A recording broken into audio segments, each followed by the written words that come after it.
Visa France pour les Algériens, une nouvelle mesure mise en place. Une nouvelle mesure très importante a été mise en place. Celle-ci concerne notamment les demandeurs algériens de visa pour la France. Depuis le 1er janvier de cette année, la France a changé la procédure pour le dépôt des demandes de visa Schengen. Les demandes ne sont plus déposées directement auprès de l'ambassade, mais plutôt auprès de VFS Global Algérie, un prestataire de services avec qui un contrat de sous-traitance a été signé. Cependant, il est important de noter que ce changement ne concerne que les demandes de visa à court séjour. Les autres demandes devront toujours être déposées auprès de l'ambassade. Avant cette année, les demandes de visa pour la France étaient déposées auprès des consulats ou des ambassades, en général au moins 2 mois à l'avance, mais pas plus de 6 mois avant la date de départ prévue. Il n'est pas clair si ces délais seront maintenus avec cette nouvelle procédure de dépôt. Par ailleurs, il faudrait savoir que malheureusement, VFS Global ne jouit pas d'une bonne réputation en Algérie. Les internautes ont exprimé leur inquiétude quant au délai qui pourrait s'allonger avec cette sous-traitance. De plus, beaucoup ont commenté sur les difficultés à obtenir un rendez-vous chez VFS Global et sur la qualité de leurs services, qui laisse à désirer. Il est donc important de surveiller de près cette nouvelle procédure pour éviter tout désagrément inutile. Visa France pour Algériens, quels sont les documents à fournir? Chaque document fourni devra être original. Attention de bien fournir tous les justificatifs demandés, sous peine de voir le traitement dans votre dossier retardé. Les pièces à fournir sont 1. Chaque document fourni devra être original. Attention de bien fournir tous les justificatifs demandés, sous peine de voir le traitement dans votre dossier retardé.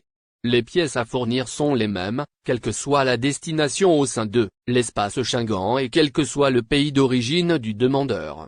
2. Photos d'identité récentes, impérativement en couleur et sur fond blanc ou gris clair.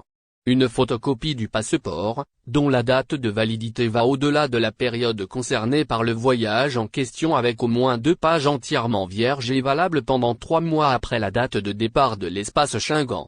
Lettre, détaillant les raisons du voyage, tourisme, famille. Attestation de réservation du billet d'avion aller-retour. Justificatif d'hébergement sur place, preuve d'hébergement par la famille, réservation d'hôtel. Justificatif financier.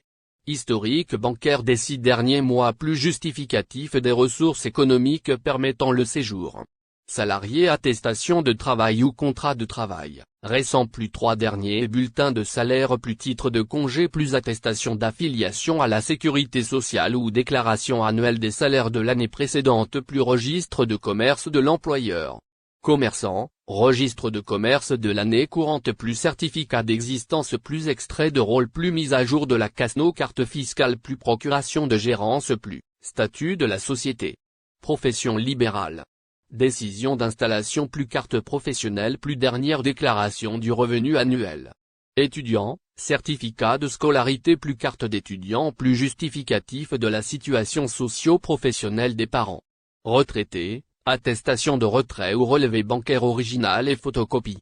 Agriculteur attestation d'exploitant agricole plus carte d'agriculteur plus dernière déclaration du revenu annuel. Si le demandeur est mineur, signature des 2 parents sur le formulaire de demande de visa plus copie de la première page du passeport plus copie des visas valables des parents. Autorisation de quitter le territoire national. Autorisation de sortie de la police algérienne.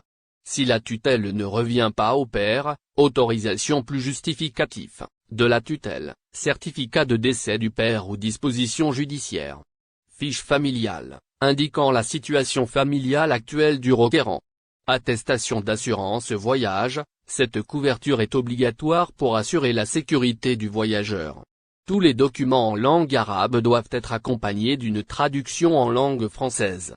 Les documents originaux présentés au guichet doivent être accompagnés. Championnat d'Afrique des Nations 2023 Algérie, une nouveau détail incrimine le Maroc. Encore une fois, le Maroc tente de nuire au bon déroulement du championnat d'Afrique des Nations en Algérie. Cette nouvelle a fait déjà le tour du web ces derniers jours, mais se renforce encore plus avec ce nouveau dossier révélé au grand jour. Le speaker marocain Jawad Beda a fait beaucoup de bruit sur les réseaux sociaux suite à ses attaques contre l'Algérie dans le but de gâcher l'image du pays lors du championnat d'Afrique des Nations. Dans le viseur de nombreux spécialistes et supporters algériens, ces derniers ont retrouvé une ancienne vidéo où le commentateur sportif affirmait que l'Égypte s'est retirée du championnat d'Afrique des Nations, ce qui est totalement faux car les Pharaons n'ont même pas participé au match de qualification pour la compétition, au même titre que la Tunisie. Il est clair que le forfait du Maroc ne sera pas sans suite puisque la réglementation de la CAF prévoit des sanctions dans ce sens.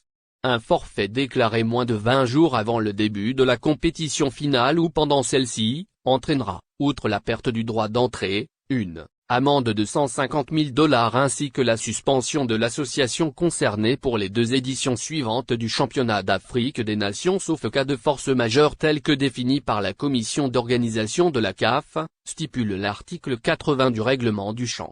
Pour rappel, avant de renoncer à sa participation à la 7e édition du CHAN, le Maroc avait conditionné à venue en Algérie par l'autorisation d'un vol direct Rabat-Constantine.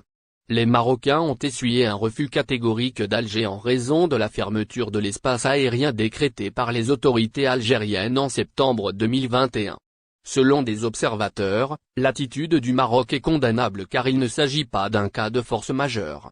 Afin d'afficher sa bonne foi et éviter le forfait de son équipe, la Fédération royale marocaine de football, FRMF, avait largement le temps de planifier un autre itinéraire via une escale dans un pays tiers pour rejoindre Constantine. Tebboune annonce une nouvelle augmentation des salaires. Le président de la République, Abdelmadjid Tebboune, s'est exprimé, ce jeudi, sur la hausse des salaires prévue pour l'année 2023. ZRDI relate pour vous toute l'information dans la suite de cette édition du 19 janvier 2023. Lors d'une réunion du Conseil des ministres, tenue en décembre dernier, le président Tebboune avait pris des décisions sur la hausse des salaires en Algérie au cours de l'année 2023. Il avait également ordonné une réévaluation de la pension de retraite ainsi que l'allocation chômage. Cela dans l'objectif d'améliorer le pouvoir d'achat des citoyens. Aujourd'hui, le premier responsable en Algérie a analysé l'état de la mise en œuvre de ces orientations. En effet, le chef de l'État a présidé, ce matin, la cérémonie d'ouverture des travaux de la rencontre gouvernementale. Celle-ci a eu lieu au Palais des Nations à Alger sous le thème « Développement local, évaluation et perspective ». Cette rencontre, organisée par le ministère de l'Intérieur, a été consacrée à l'évaluation des actions entreprises ces 3 dernières années. Dans son discours d'ouverture, le président Tebboune a évoqué plusieurs dossiers et les perspectives du gouvernement en matière de développement local. Il a notamment parlé de l'augmentation des salaires, comme le rapporte le quotidien généraliste arabophone et El Kabar. Salaire en Algérie, une hausse étalée sur 2 ans. Dans son allocution, le président de la République a fait savoir que l'augmentation des salaires aura lieu à la fin de l'année 2023 et début 2024. Il a également souligné que les augmentations approuvées atteindront 47%. C'est ce dont fait état la source médiatique citée auparavant.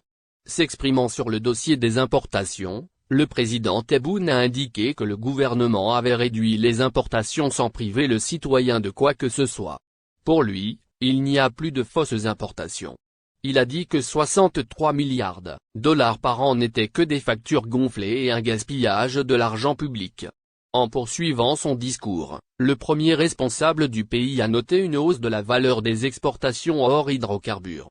Selon lui, elle est passée de 5 milliards de dollars en 2021 à 7 milliards de dollars en 2022. Soit une hausse de 30 speakers marocains ayant dénigré l'Algérie, une nation africaine demande des sanctions. Le speaker marocain Jawad Bouda, à l'origine d'un énorme scandale en Algérie lors du championnat d'Afrique des Nations, se fait complètement dézinguer par un autre public africain. Le spécialiste des chaînes de bain sport est prié de partir. Des supporters de Mauritanie ont grandement été touchés par les agissements du spécialiste marocain Jawad Bouda, qui n'a à aucun moment hésité à dénigrer l'Algérie et flatter le Maroc lorsqu'il commentait le match Cameroun-Congo. Le championnat d'Afrique des Nations sans le Maroc, la Tunisie et l'Égypte n'a pas de niveau. Le Maroc est la meilleure équipe et sans elle, la compétition se fait sans héros, avait-il entre autres déclaré. N'oubliez pas abonnez-vous à notre chaîne Olive News et activez les notifications pour recevoir nos publications en temps réel.